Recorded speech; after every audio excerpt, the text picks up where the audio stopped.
আমাদের শ্বাসপেশি দুই ধরনের, একটা হচ্ছে ডায়াফ্রাম, এটা হচ্ছে ডায়াফ্রাম, আর একটা হচ্ছে ইন্টারকোস্টাল পেশি। দুই পাঁজরের মাঝখানে যে পেশিটা আছে সেই পেশিটাকে কি পেশি বলা হয়? ইন্টারকোস্টাল পেশি। তো ডায়াফ্রাম আর ইন্টারকোস্টাল পেশি এই দুইটার কারণে আমরা শ্বাস গ্রহণ হয়, শ্বাস ত্যাগ সম্পন্ন হয়। এই দুইটাকে বলা হয় শ্বাস পেশি, কারণ এই দুইটার কারণে শ্বাস গ্রহণ শ্বাস ত্যাগ সম্পন্ন হচ্ছে। কিন্তু প্রশ্ন সেটা না, প্রশ্ন হচ্ছে এই পেশিগুলা কন্ট্রোল করছে কোন নার্ভগুলা, এই পেশিগুলোকে কন্ট্রোল হচ্ছে ব্রেনের কোন মাধ্যম দ্বারা, ব্রেনের কোন কার্যক্রমের মাধ্যমে এগুলো হচ্ছে নিয়ন্ত্রিত হচ্ছে, সেটা হচ্ছে আজকে আমরা পড়ব। মানে শ্বাস প্রশ্বাস নিয়ন্ত্রণ করব আজকে আমরা, শ্বাস প্রশ্বাস নিয়ন্ত্রণ।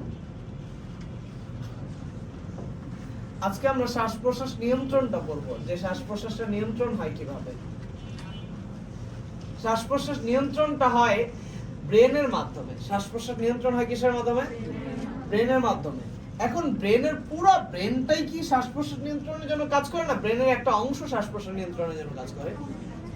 ব্রেন তো অনেক কাজ, ব্রেনের তো অনেক কাজ, পুরো বডির কাজ। ও শ্বাস প্রশ্বাস নিয়ন্ত্রণ করে, ও ব্লাড সার্কুলেশন নিয়ন্ত্রণ করে, ও কিডনির কার্যক্রম নিয়ন্ত্রণ করে, ও লিভারের কার্যক্রম নিয়ন্ত্রণ করে, ও সকল কার্যক্রম নিয়ন্ত্রণ করে। তো শ্বাস প্রশ্বাস নিয়ন্ত্রণের জন্য ওর কিছু জায়গা আছে, যে ওই জায়গাটুকুই শুধু শ্বাস প্রশ্বাস নিয়ন্ত্রণের কার্যক্রম সম্পাদন করে। ওগুলোকে আমরা বলবো প্রশ্বাস নিঃশ্বাস কেন্দ্র, সেন্টার। ওইখানে শুধু শ্বাস প্রশ্বাস নিয়ন্ত্রণের কার্যক্রম সম্পাদন হবে।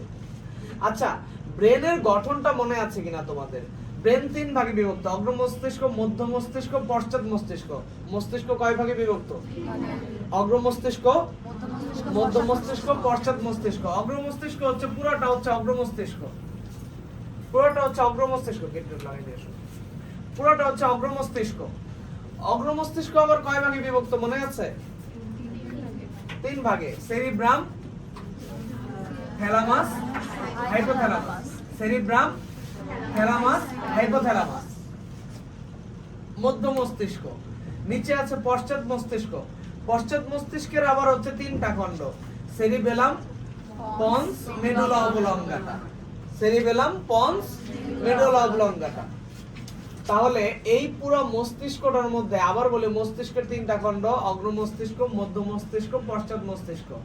অগ্র মস্তিষ্কের তিনটা খণ্ড, সেরিব্রাম, থ্যালামাস, হাইপোথ্যালামাস। মধ্য মস্তিষ্ক, পশ্চাৎ মস্তিষ্কের তিনটা খণ্ড, সেরিবেলাম, পন্স, মেডুলা অবলঙ্গাটা। এখন মস্তিষ্কের পুরো সবগুলো অংশ তার শ্বাস প্রশ্বাসকে কন্ট্রোল করে না। মস্তিষ্কের কোন জায়গাগুলো শ্বাস প্রশ্বাসকে কন্ট্রোল করে সেটা আমাদের বইতে দেওয়া আছে, তোমার শীটে দেওয়া আছে ডান পাশে। তোমার শীটে দেওয়া আছে এই স্নায়বিক নিয়ন্ত্রণটা ব্রেনের চারটা কেন্দ্র দ্বারা সম্পাদন হয়।